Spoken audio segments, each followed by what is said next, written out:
first, the hot topic of the hour, President Trump announcing action against any country doing business with Iran as the regime faces increasing pushback from citizens in this uprising. The president posted on Truth Social, quote, effective immediately, any country doing business with the Islamic Republic of Iran will pay a tariff of 25% on any and all business being done with the United States. This order is final and conclusive, writes the president. Iranians have been taking to the streets now for almost a week to protest Iran's regime and weak economy and inflation. This is happening for 3 weeks ongoing. Activists reporting at least 646 people have been killed as the government tries to crack down on the dissidents. The White House says President Trump is keeping all options on the table when it comes to Iran. The State Department warning any American citizen in Iran should leave the country now.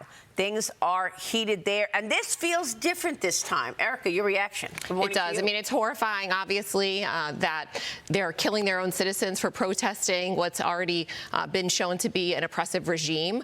But President Trump is right, and he's using the tools that we have economically to avoid putting troops on the ground. Hopefully, with the art of the deal that we know President Trump is able to do, he can help use this economic pressure to stop the killing, really, in Iran, which is what we all want. Yeah, I mean, we'll see about that. The regime is just holding on to its last grasp right now. How do you see this right now? Yeah, so I think this is a play actually on China in a lot of ways because, you know, China imports like $500 million of half a billion barrels of oil every single year to China. So there's a lot of oil that just came available over in Venezuela that we just got. So maybe this is a way to sell some of that oil to China. That could actually be a national security issue, though. So I'm kind of interested to see how they maybe balance that act if that is the case.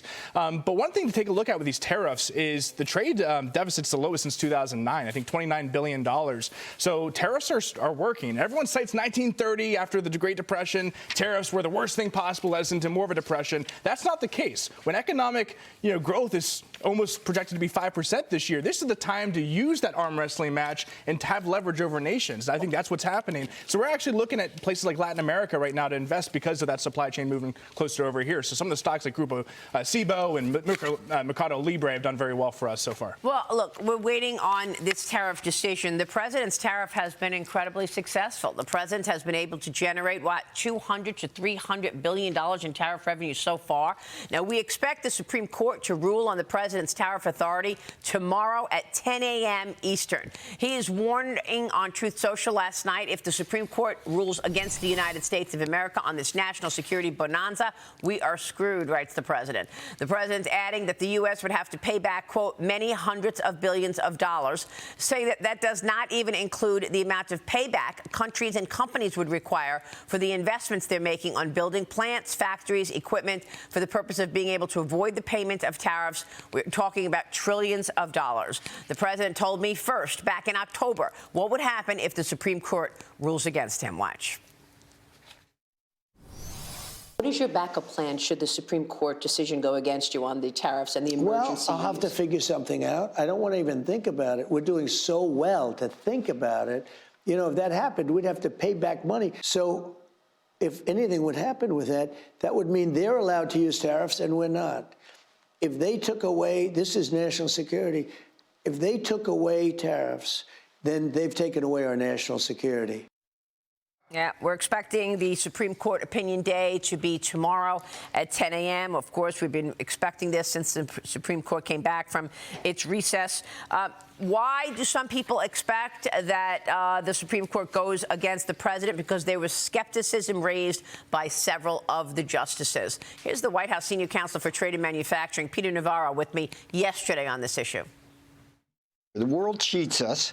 Because the world cheats us, we've got massive trade deficits, which basically tear down our economy, export our jobs and our factories. And the reciprocal tariffs are the best way to defend ourselves. The legal issues are clear. The Supreme Court clearly can rule on our favor. Tariff's not a tax. A tariff clearly is an import restriction. Those are the two key big issues. So let's see what happens. Well, if the Supreme Court rules that these tariffs in an emergency situation are unconstitutional, the administration will do a combination likely of 122 and 338. These are two different amendments, statutes rather, that the president can use. He can do this within 24 hours to raise revenue. Erica, what do you think? Well, and we need Congress to act quickly, which they're not, unfortunately, known to do. But this may bring the filibuster conversation right back to the forefront. If congressional Republicans want to support the president and make sure he has the tools that he needs in order to reenact these, the market has already responded to the tariffs, not as badly as people thought. But we can't let it go in the opposite direction. So Congress is going to have to act quickly. They may need to blow up the filibuster in order to make congressional changes quickly so the president can sign things into law and get them back into place if that's the case. And by the way, even if it's unconstitutional from the Supreme Court, tariffs are not going away. There's absolutely no impact to the tariffs of the 232 tariffs. That's tariffs of 50% on steel, aluminum, copper, 25% on autos, 10% lumber, 25% furniture, 25%